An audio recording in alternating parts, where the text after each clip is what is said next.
Hello दोस्तों, welcome to MP exam academy. आज के सेशन में हम सोसाइटी मैनेजमेंट वाला पेपर डिस्कस करने वाले हैं। एमपीपीएससी द्वारा लिया गया पेपर था।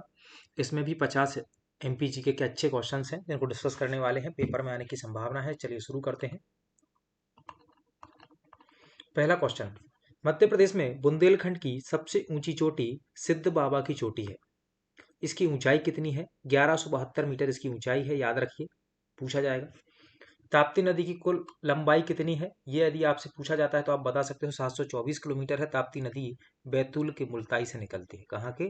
बैतूल के मुल्ताई से निकलती है। तो आपसे पूछ सकते हैं मुल्ताई पहाड़ कहाँ है या कहाँ से निकलती है, कई बार आ चुका है। मध्य प्रदेश में द्वितीय ग्रीष्म ऋतु किन दो माहों को कहा जाता है? सितंबर और अक्टूबर को द्वितीय ग्रीष्म ऋतु कहा जाता है। एल्यूमिनियम किसका अयस्क है? बॉक्साइट का अयस्क है। मध्य प्रदेश खनिज विकास निगम की स्थापना कब हुई? 1962 में मध्य प्रदेश खनिज विकास निगम बना। ग्रेफाइट मध्य प्रदेश के किस जिले में पाया जाता है? ग्रेफाइट बैतूल में होता है। मोहर उपवेशन निम्नलिखित में से किस कोयला क्षेत्र में स्थित है? सिंगरौली कोयला क्षेत्र में स्थित है मोहर उपवेशन। मध्य प्रदेश में जेट्रोफा से बायोफ्यूल बनाने का संयंत्र कहां पर स्थित है? बेटा ये मंडला जिले में स्थित है बायोफ्यूल बनाने का संयंत्र। गांधी सागर बांध के द्वारा सर्वप्रथम सिंचाई किस वर्ष में प्रारंभ की गई? तो 1960 में 1960 में प्रारंभ की गई थी सिंचाई सबसे पहले। अमरकंटक ताप विद्युत केंद्र को कोयला कहाँ से मिलता है? सोहागपुर कोयला क्षेत्र से मिलता है।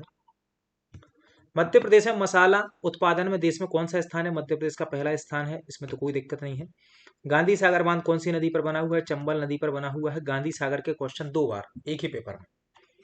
मध्य प्रदेश में 2022-23 में बाल बजट को अनिवार्य बजट के रूप में प्रस्तुत करने वाला मध्य प्रदेश पहला राज्य बन गया है। कब प्रस्तुत किया? 22-23 में, ये याद रखना।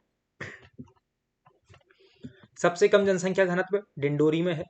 मालवा का लोक नृत्य कौन सा? बेटा मटकी मालवा का लोक नृत्य है।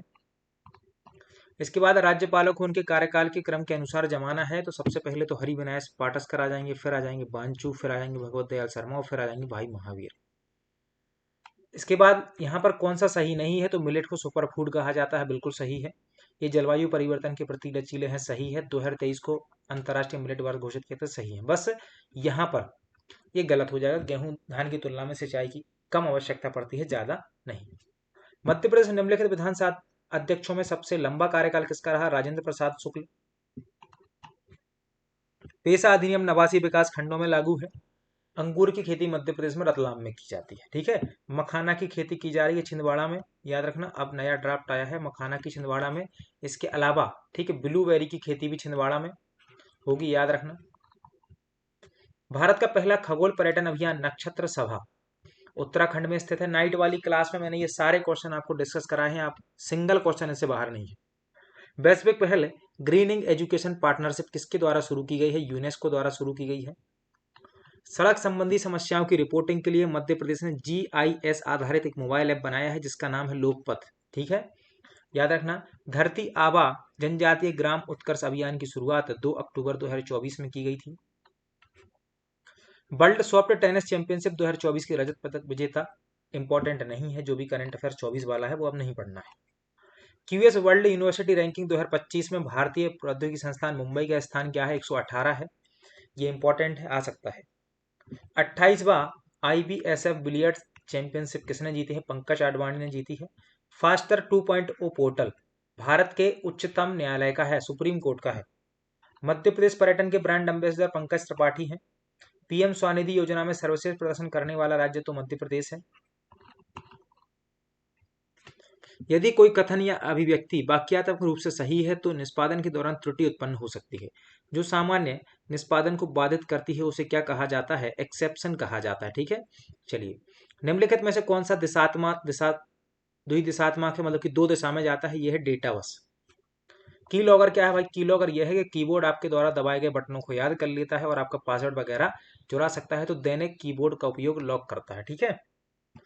एक त्रिआयामी कंप्यूटर जैसे ही यहाँ पर त्रिआयामी आया मतलब आप समझ जाओगे कि भैया ये वर्चुअल रियलिटी की बात है, तो कोई दिक्कत नहीं। इसमें रियलिटी जैसा क्या किया जाता है, एनवायरनमेंट बना दिया जाता है। मानक रूप से व्यावसायिक दस्तावेजों का इलेक्ट्रॉनिक आदान प्रदान क्या कहलाता है? इलेक्ट्रॉनिक डाटा इंटरचेंज, EDI कहलाता है, ठीक है। खालिस्तान एक इंटरनेट का पता है एवं एक अद्वितीय संख्या है। जो इंटरनेट से जुड़े डिवाइस को दी जाती है, तो आईपी एड्रेस दिया जाता है, सबको क्या दिया जाता है, आईपी एड्रेस दिया जाता है।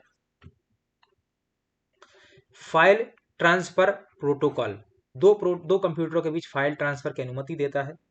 ये मैंने आपको क्लास में करवाए थे सारे protocol. Digi locker driving licence, marksheet आदि सहित विभिन्न दस्तावेजों को डिजिटल रूप से क्या करता है, संस्कृत करता है। भारतीय इलेक्ट्रॉनिक्स और सूचना प्रौद्योगिकी मंत्रालय द्वारा प्रदान किया जाता है। ये डिजी लॉकर की बात है, यहाँ आप अपने डॉक्यूमेंट रख सकते हो डिजिटल रूप से। ऑपरेटिंग सिस्टम की मेमोरी में लोड करने की प्रक्रिया को बूटिंग कहा जाता है, नो डाउट।